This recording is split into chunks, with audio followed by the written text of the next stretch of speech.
prisoners more and more securely. While Rumsfeld was pushing for these abusive interrogation methods for the military to use, the military felt honor-bound, and they were actually legally bound to obey the Geneva Conventions. And under the Geneva Conventions, torture can be used under absolutely no circumstances whatsoever.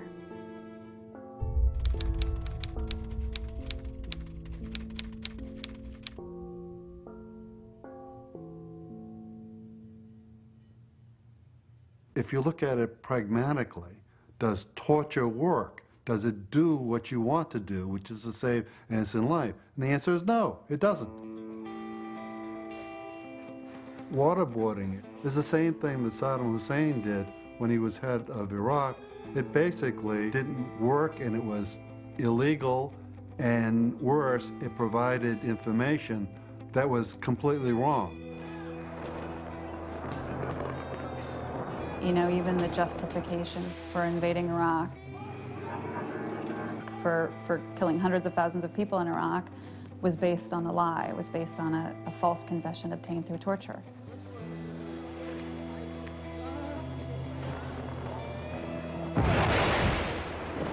We use it as a justification to topple a regime, to invade a country, to kill hundreds of thousands of people. This is not the last war that America is going to fight. What we do today is creating a precedent for how American prisoners of war who are not yet born will be treated in the future. In 2006, Congress passed the appalling Military Commissions Act, which stripped detainees of many rights to a trial and allowed many kinds of brutality. It expands the definition of an enemy combatant and gives the president the power to detain them indefinitely. When Congress passed the Military Commissions Act, it was really a slap in the face of the founders, because they fought for any accused to have the right to a speedy and public trial by an impartial jury. This bill spells out specific, recognizable offenses that would be considered crimes in the handling of detainees. So what the Military Commissions Act does is, in a stroke, it strips the detainees of the right to challenge their own detention and treatment, or even see the evidence against them. If that person is going to be tried, they're not going to be tried in front of a regular court like we're familiar with, but in front of a special court called the Military Commission. They can be done in secrecy, evidence from torture can be used, at a death penalty. Essentially, a person could be tried and executed without anybody in this country knowing about him, and the whole thing could happen in an aircraft carrier. The military tribunals are kangaroo courts, modeled after Stalin's show trials and Hitler's people's courts, where similarly the accused couldn't hear the evidence against them. In an open society of due process, right? That means that they have to be able to accuse you of something that you've done. In a closed society, your innocence doesn't protect you. Most chillingly, the Military Commissions Act expanded the definition of enemy combatant to include any innocent U.S. citizen. Right now, the President of the United States, any president to come, can say to any one of us sitting here, anyone out on the street, you're an enemy combatant. And because the president has said so, that makes you one. And they can't torture you yet, but they will make it difficult for you to talk to a lawyer, difficult for you to see your family, and psychiatrists know that prolonged isolation makes mentally healthy people insane. There's a point, and I know it, if I open the New York Times or the Wall Street Journal, and I read that someone I identify with, a journalist, a commentator, has been named an enemy combatant and is in a 10 by 12 foot cell in a Navy brig, it's at that point I'm going to stop talking. That's my limit. Everyone has a limit. So that is why, apart from the ethics, apart from the morality, each of us should be appalled that the state is torturing detainees and prisoners in our names, even as we speak.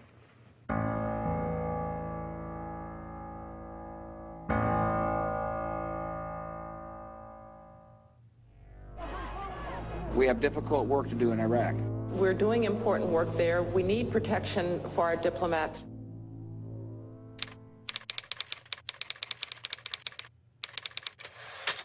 The third thing a would-be dictator always does is to create a paramilitary force that is not directed by the people. Any suggestions? Blackwater. That's right. I mean, when I lie awake at night, out of all these things, this is the one that scares me most. Hey, all these fuckers right here.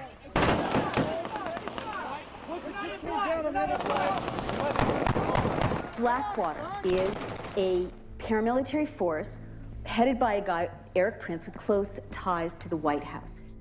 Eric Prince's family's wealth has contributed over $2.4 million to the Republican Party and its candidates. Blackwater alone has secured more than $500 million in federal security contracts since the year 2000. Two-thirds of those contracts are what is known as no bids. Who needs ammo?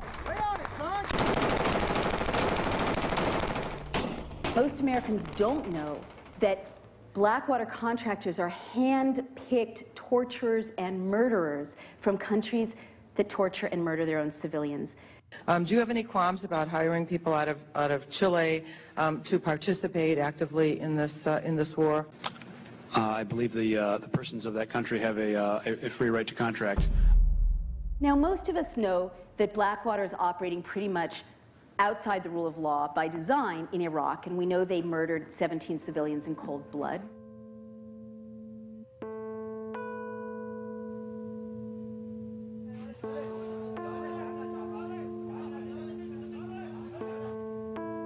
Having used security contractors in place of our soldiers and in a security capacity, we still haven't come down to the bottom line of how they will be held accountable.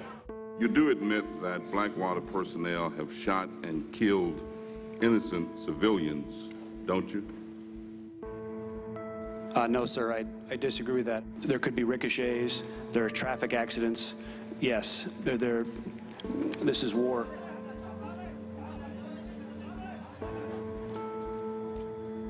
Can you tell me, was an investigation ever conducted? Congressman, if you will, we will get back to you with full details. Are you refusing to answer, or is that... Congressman, I will have to check on that for you. We've had a better response from Blackwater than we have from the State Department on getting information. It's a question of when things go wrong, where is the accountability? When the FBI tried to investigate, the State Department blocked the investigation. Now, when the state starts to protect its own murderers, a very dangerous corner has been turned. I asked your Secretary of Defense a couple months ago what law governs their actions. Mr. I was going to ask him. Go ahead.